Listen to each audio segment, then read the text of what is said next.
За 2024 оны их хурл тангараагаа өргөснөөс хойш 2-той төсөв хэлцлээ. 7 сард төсвийн тодтгол хэлцсэн. Тэр төсвийн тодтгол хэлцэж явах үед хэлсэн шүү дээ. Улс төрийн шийдвэрээ иргэд зөв хараарай.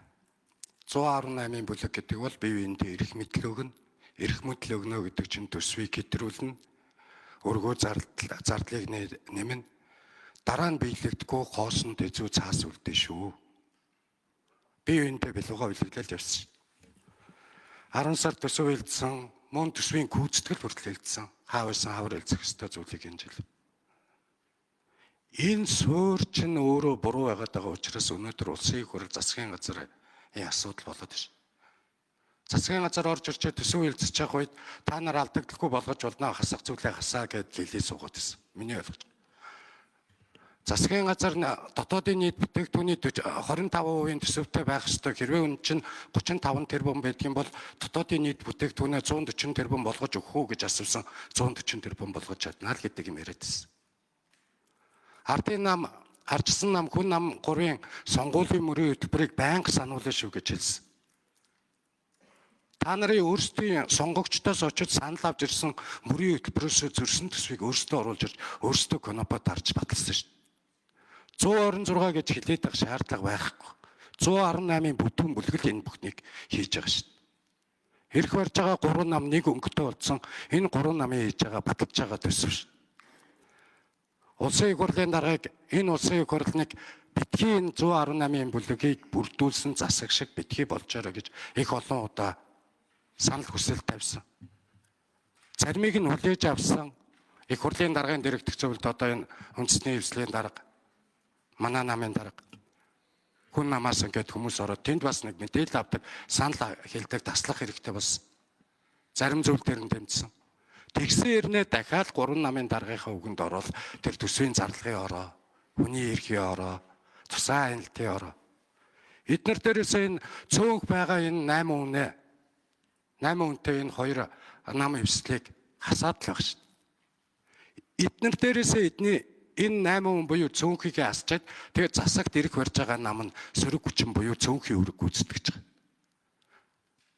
Цөөнхийн үүргийг засагт нь байж хиндэг юмаа гэж та нарын гайхуулаад байсан. Зүйл чинь одоо үр дагавар нь шүү дээ. Өнөөдрийн төсөв шүү.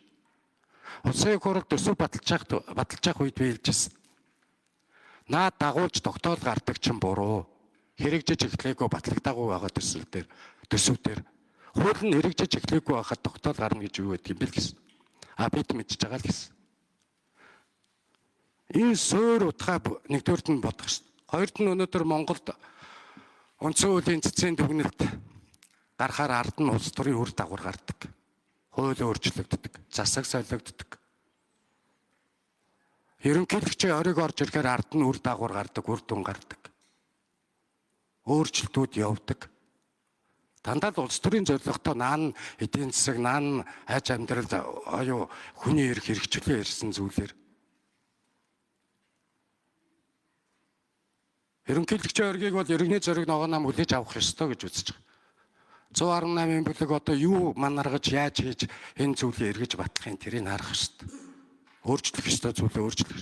3 дугаар хэлцүүлэг болсон байгаад хий болсон шоудаад 2 талдаа тупик дорнгуудаа тийм тогтоол дагуулж гаргаж.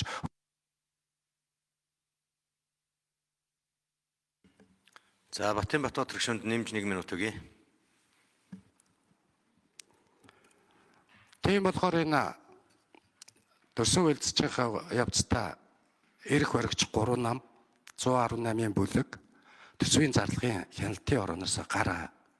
Өөрсдөө хянж байгаа төсөв өнөөдөр ингэж батлагдахаас өөр яах? Хяндаг, анхаардаг, хилдэг, сануулдаг зүйлийг нь анхаарах хэрэгтэй. Энэ олонхын бүлэгт би бас талархаж байгаа. Олонхоо үндэтгэж цөөнхөө сонсох хэрэгтэй. Олон улсын бол өөрөг ачаагаа үрээд хариуцлагаа үүрэх хэрэгтэй. Тэгвэл цөөнхийнхээ үгийг сонсдог орчин нөхцлөө их хурл дотор бүрдүүл. Их хурлын дэгийн тухай хуулиар бидэнд завсарлага авдаг эрх байсан бол энэ төсвийг өнөөдрийн ийм байдалд оруулахгүй байх байсан. Та нарын эрх мэдэлтэй барьсан А гэсэн халуурт чинь өөртөө гэл ийм байдалд оруулж байгаа шүү. Тэрийгээ тэгээ 126-гийн хариуцлага гэж